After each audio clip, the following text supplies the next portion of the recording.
Hello, my name is John Jarrell. I am the Program Coordinator for Regional History and Genealogy at Pikes Peak Library District, and this video is about the worst feature film ever produced in Colorado Springs, Anatomy of a Psycho.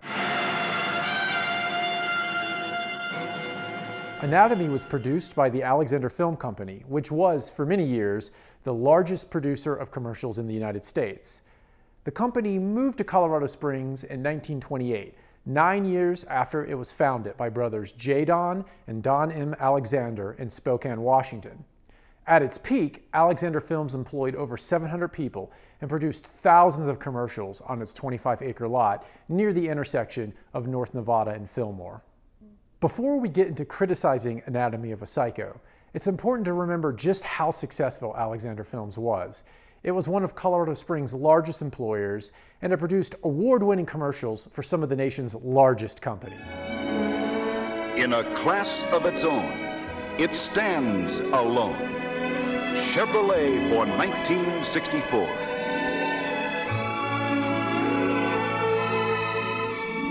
No other automobile offers so much of what so many people desire. So what happened to Alexander Films? Well, the failure of Anatomy didn't help.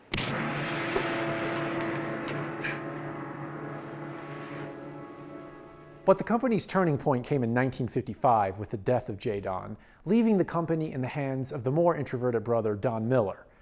Don had the technical skills, but J. Don brought the heart and the sales to Alexander Films. That brings us to an experiment tried by Alexander Films in 1958, the production of a feature film.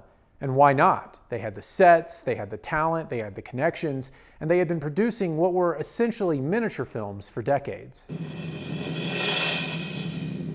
At a ski carnival, college students will stand at half a day watching racers dart through a slalom course, then stay up half the night at a party. Naturally, you'll find plenty of food and 7-Up, because 7-Up is so lively and sparkling. So the company began production on what would become Anatomy of a Psycho. The film was funded by a company out in Hollywood, and it had its own director and principal photographer, but the rest of the camera work, sound, and set design were all done in-house by Alexander Films. Unfortunately for Alexander Films, Anatomy of a Psycho was doomed from the start. The root cause of its failure was the writing. After all, the film was co-written by Ed Wood, the infamous director of bad movies immortalized in the 1994 Tim Burton biopic starring Johnny Depp. Ed Wood, a Tim Burton film. Really? Worst film you ever saw? Well, my next one will be better. Ed Wood also contributed much of the soundtrack to the film, lifting scores from his most famous film, Plan 9 from Outer Space, the movie about aliens reanimating the Earth's dead.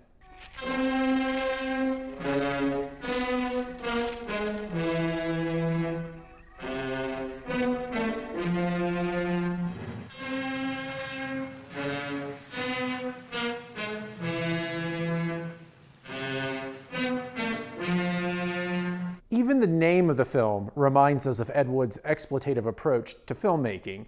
When it went into production, it was called Young Scarface, but it changed its name to Anatomy of a Psycho to exploit the popularity of two other films produced at about the same time, Anatomy of a Murder and Psycho.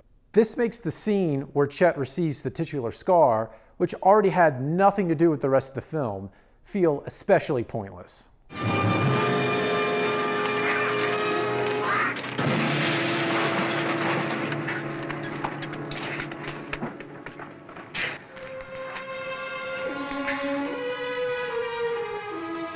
So, if not a young Scarface, what is this movie about? Well, the film centers on our anti-hero Chet, who is driven to violence after his brother is put on death row for a murder Chet believes he did not commit. He didn't do it. He didn't do it. He told me. In one of the movie's more popular shots, Chet is first driven to madness when the radio plays news of his brother's demise.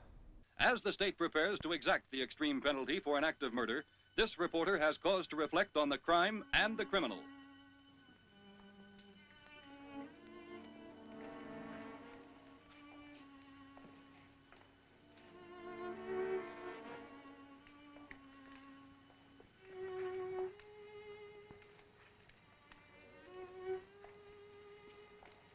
The execution sets Chet off on a rampage, and his friends must subdue him. What are you doing? Hey, man, you know I live here.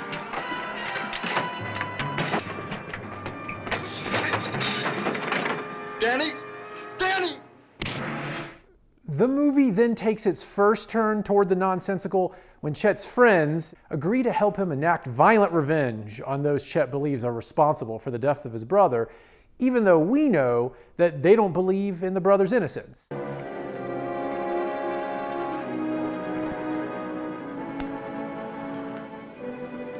What is this? You picked on the wrong guy. Maybe you don't know who I am. My father's a district attorney.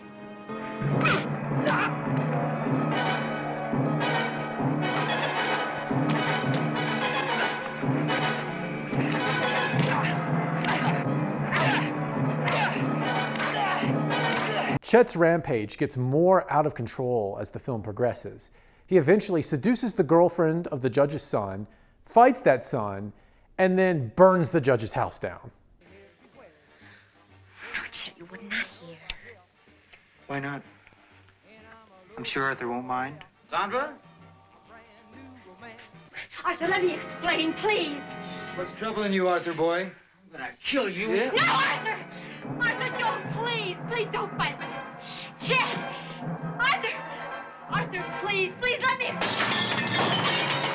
Arthur! Arthur, darling, I'm sorry. Arthur! Arthur!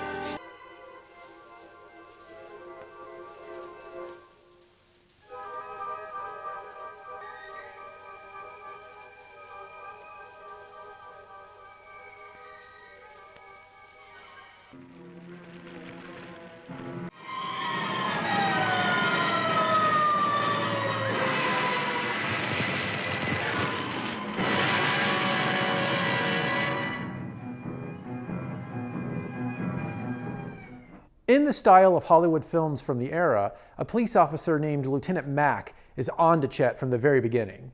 Matt is sort of your typical Hollywood detective. I suppose you fellas can account for your whereabouts yesterday about 6. Snooping around, asking questions, and antagonizing Chet and his friends in the hope that he can draw a confession. I'm breaking the law. And when a cop starts to break the law, a person should be very careful. Before you get too interested in the film, you should know that I'm highlighting the interesting parts here. Most of the movie is filler.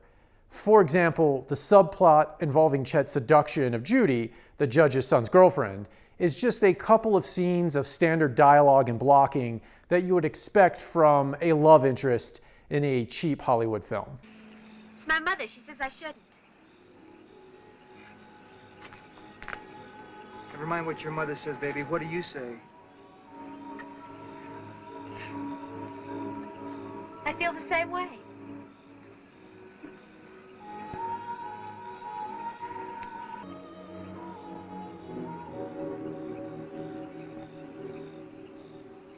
Some local critics of the film have even argued that Judy's role was forced into the film simply so that they could feature her on the poster as the Hollywood, quote, blonde bombshell. In general, women are portrayed in a cliche, somewhat demeaning manner.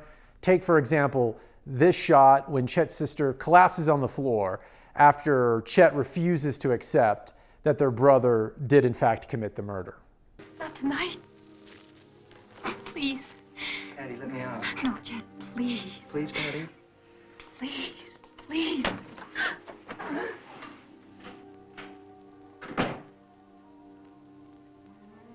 Chet? Oh, please come back. But I don't want to leave you with the impression that the film has nothing to offer either. For example, for those of us interested in our region's history, the film provides more than one glance at Colorado Springs as it existed in 1958. We see the downtown fire station, the Fine Arts Center. You sure that's the DA's son? Of course I'm sure. That's his car. And the Pioneers Museum. Quite a bit of the movie was shot on the property of the Alexander Film Company. And in this shot, we see the Alexander Films water tower, which was a local landmark for decades. And yes, that's Birdsell Power Plant in the background. And of course, we see this striking image of Garden of the Gods. By the way, this movie supposedly takes place in Ohio.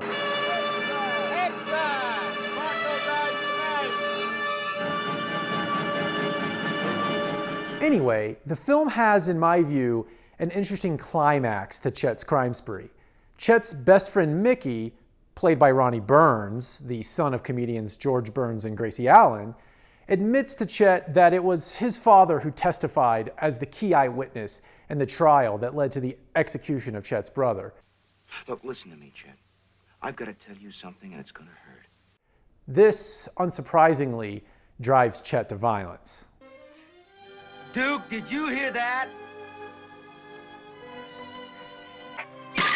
Killer's fire! Get out of my way, Mo. I've been waiting for this. But when Mickey accidentally stabs another friend and flees the scene,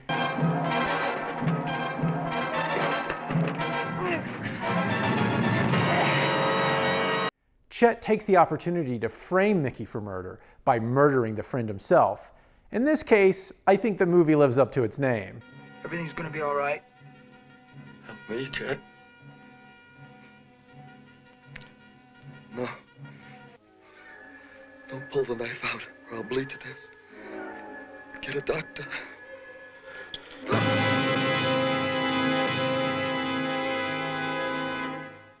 But after that, the movie turns back to typical Hollywood schlock filler. The ensuing court case in which Mickey is convicted of murder goes on for 13 minutes, taking up almost a fifth of the movie's runtime. It's like an out-of-place crime drama taking place entirely on a single set. Now, Miss Barco, I agree that someone is lying in this trial. You were not at the shack at the time of Moe's death.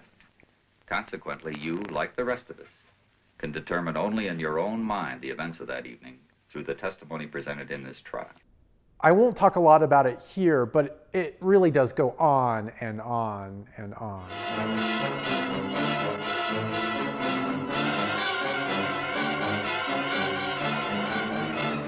Guilty of first-degree murder. And now, the ending of the movie. And I'm just going to come out and say it. The end of Anatomy of a Psycho makes no sense. My guess is that they ran out of time and needed to shoot something on the spot. It starts with Chet, whose crime spree has now been uncovered, running wildly around the Alexander Film Company's lot.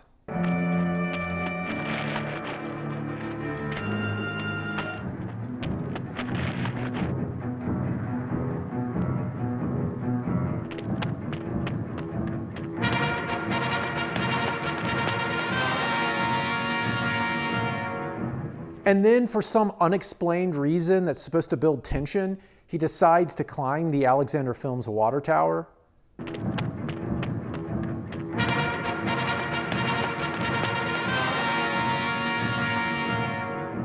Lieutenant Mack, who has solicited a confession from one of Chet's friends, chases Chet down after promising Chet's sister that he will save him. Chet! Let me help you! And then this is the part that makes no sense to me. I absolutely love it. He threatens to shoot Chet if Chet doesn't stop climbing the water tower. Chet, don't force me to use this. I don't want to. But I will if I have to. You better not hurt me, Mac. You better not hurt me, because I didn't do nothing. I don't want to. But I'm a cop, and I will if I have to. It seems to me as though Mac has the upper hand now, that he can just wait Chet out, he can call for backup. But no, he's just like, all right, Chet, I'm tired of being in this movie. Come down right now, or I'm gonna have to shoot you. Chet agrees to climb down, and he and Mac have this awkward moment. You better not hurt me. I won't hurt you, Chet. You better not. I didn't do nothing. Come on, Chet. Come on, boy. You can trust me, Chet. Don't you hurt me. You can trust me, boy.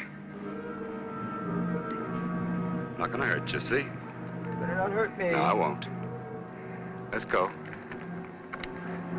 You better not. No, I won't hurt you, Chet. You can trust me, you know that. And then that's it. The movie just ends.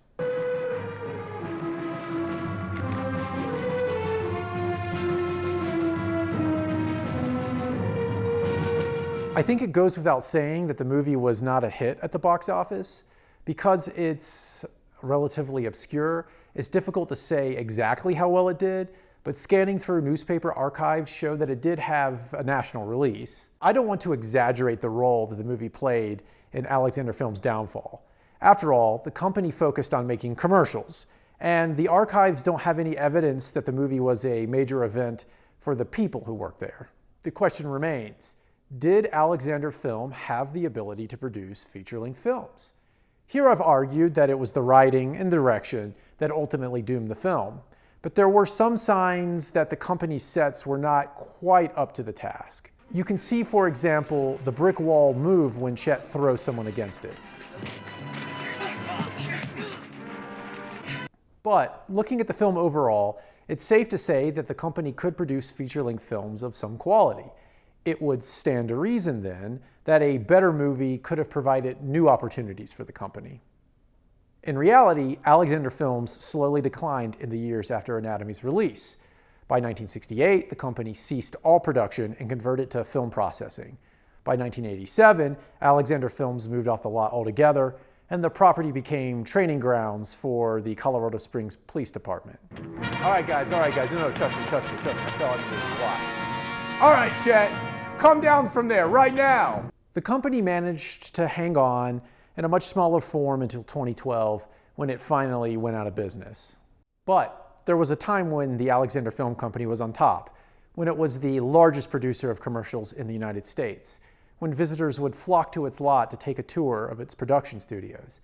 And there was even a time when its studios attracted the attention of filmmakers hoping to compete with Hollywood. In the end, Hollywood won this fight.